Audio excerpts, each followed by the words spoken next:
But here's where I want to go. Adam Silver, the commissioner of the NBA, was on Kevin Garnett's podcast, KG Certified, and he was talking about the difference in the 1990s era of basketball and today. Here's what he said.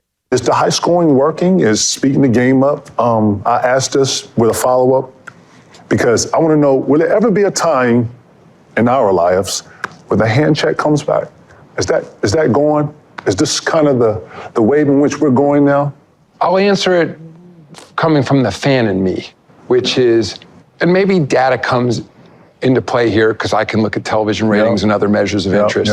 There was a point, I believe, probably in around the late 90s when the game became too physical. And I think we lost some of For our viewers, you mean? Yeah, and I think for our fans, from the aesthetic enjoyment of the game, where it de-emphasized the particular skill a player had and maybe weighted too heavily physicality, where a big, strong player could come in and prevent a incredibly skilled player from doing those kinds of things.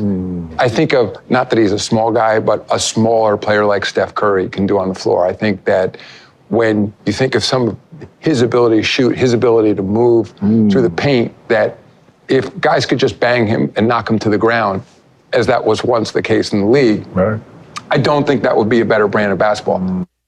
Now, I didn't listen to the whole podcast. Maybe Rob G, you can tell me. It sounded like KG was like, didn't agree with all those, like he might not have agreed. But look, I don't want to go, as much as I think Michael Jordan's the GOAT and the 90s was great, basketball and all that. I remember watching it, obviously, being into it. I don't want to go back to that era. It was too physical. Now, and I don't want hand checking.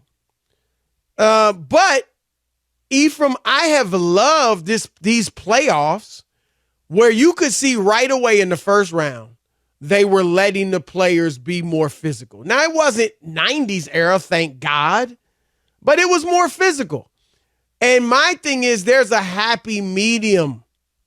Like, you can't even, if I dunk on you and look at you for a hot second and flex or something, I'm sorry.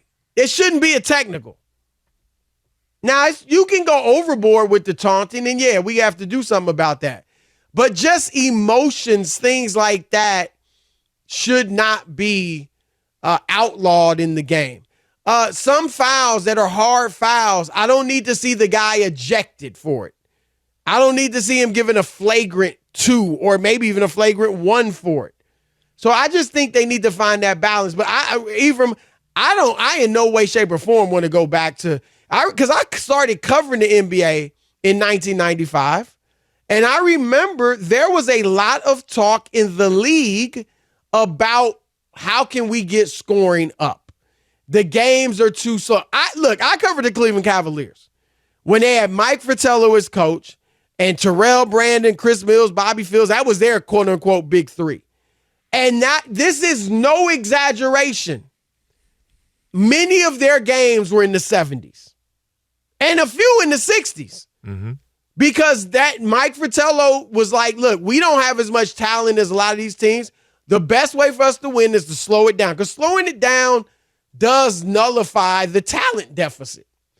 And so that's what they did. That's what he felt they had to do to win. But no lie, games were in the 70s. I got to look it up to make sure. But remember when Jordan scored 45 in that game 7? His last game, when he hit that big shot, that he pushed off Brian Russell and all that.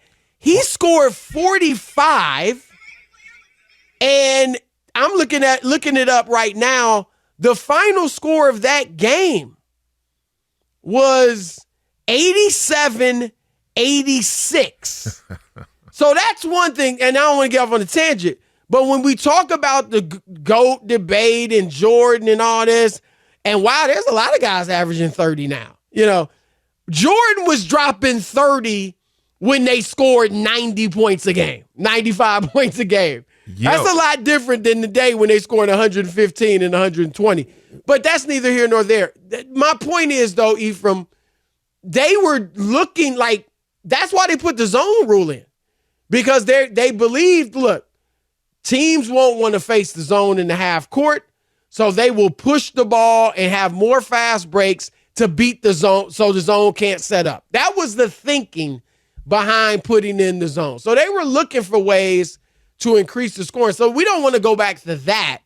But again, there's a happy medium. There is a happy medium. I think the happy medium is if you allow some of the things you were saying in terms of excitement, not hand checking, not clubbing somebody to the ground, but you allow hard fouls. You allow players to be physical, especially in the playoffs, where you're not going to the monitor every single play. I think those types of things would help the game because it'd bring a certain physicality to the game that's not, used to be able to, when someone set a screen or when somebody was cutting through the lane, used to be able to check them, two-hand check them. Yep. Right? So they wouldn't, right? That's not, right? One hand, right? You get to bump them. You don't, you touch them, now it's a foul. Yep.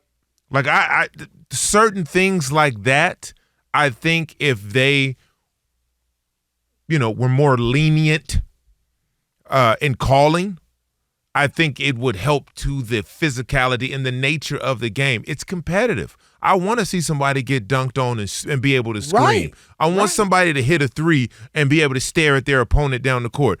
I like that interaction when Jimmy Butler and Drew Holiday, right? We're going at it, and then Grant Williams.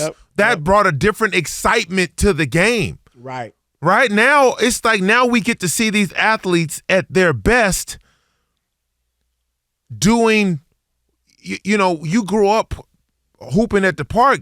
Somebody talking trash, you going at them. Right. Like you want to see that. It doesn't have to escalate into something physical or brawl or something like that. But I think if you allow some of that personality, some of that toughness back in the game, I think it'd lend to it. Remember Scottie Pippen's dunk on Patrick Ewing in the playoffs? Oh, my goodness gracious. And part of maybe the best thing about that dunk was when he kind of stepped on Ewing and stared at him when he was on the ground, So I'm totally with you on that. Ephraim, I'm more concerned about the increasing prominence of the three-point shot. Now, I like the three. I think that we talked about it yesterday. We see 15-point leads vanish. Like this Boston game, right? Up 17. You and I both say, it ain't over. 20 years ago, we would have been like, yeah, it's over. Right. You can turn it off, right? And so I like the three, but what I don't want us to ever get to a point where it's just, okay, whoever hits the most threes, that's who won the game. And I think if you get too, I don't know, already we're nearing the point, and with some teams, we're at that point in many of their games where more than half the shots are three-pointers. Right. And I don't know, I think there's a threshold. I don't know, is it 70%?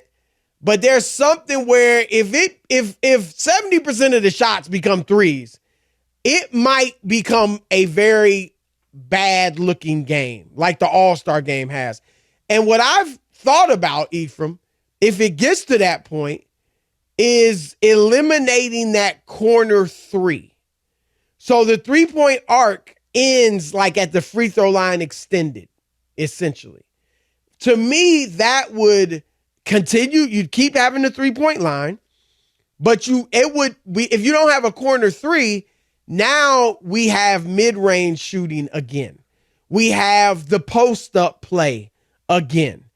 And so I think that is something, if there's a change on the horizon down the road, I think that might be something you have to look at. But not, nobody wants to go back to the physicality of the 90s, but there can be a little movement on that. Yeah, you got to put a little bit of, you can tell the playoffs are officiated a little different than the regular season. We get more physicality in the playoffs. I'd like that to be the standard of the game. Right, because for a player, right? Yeah, of course. Was it like that in the NFL? They let you different? Yeah, like it's, the stakes are heightened, so emotions are heightened. and all of that matters. And if guys, you can bump, you can hit, you got to impose your dominance on somebody. If you're going to go to the free throw line, you got to make them, you're going to impose your will. That's what the Lakers did so well in the first 2 rounds. They imposed their will on their three-point shooting counterparts. And that was the difference in those series. Right.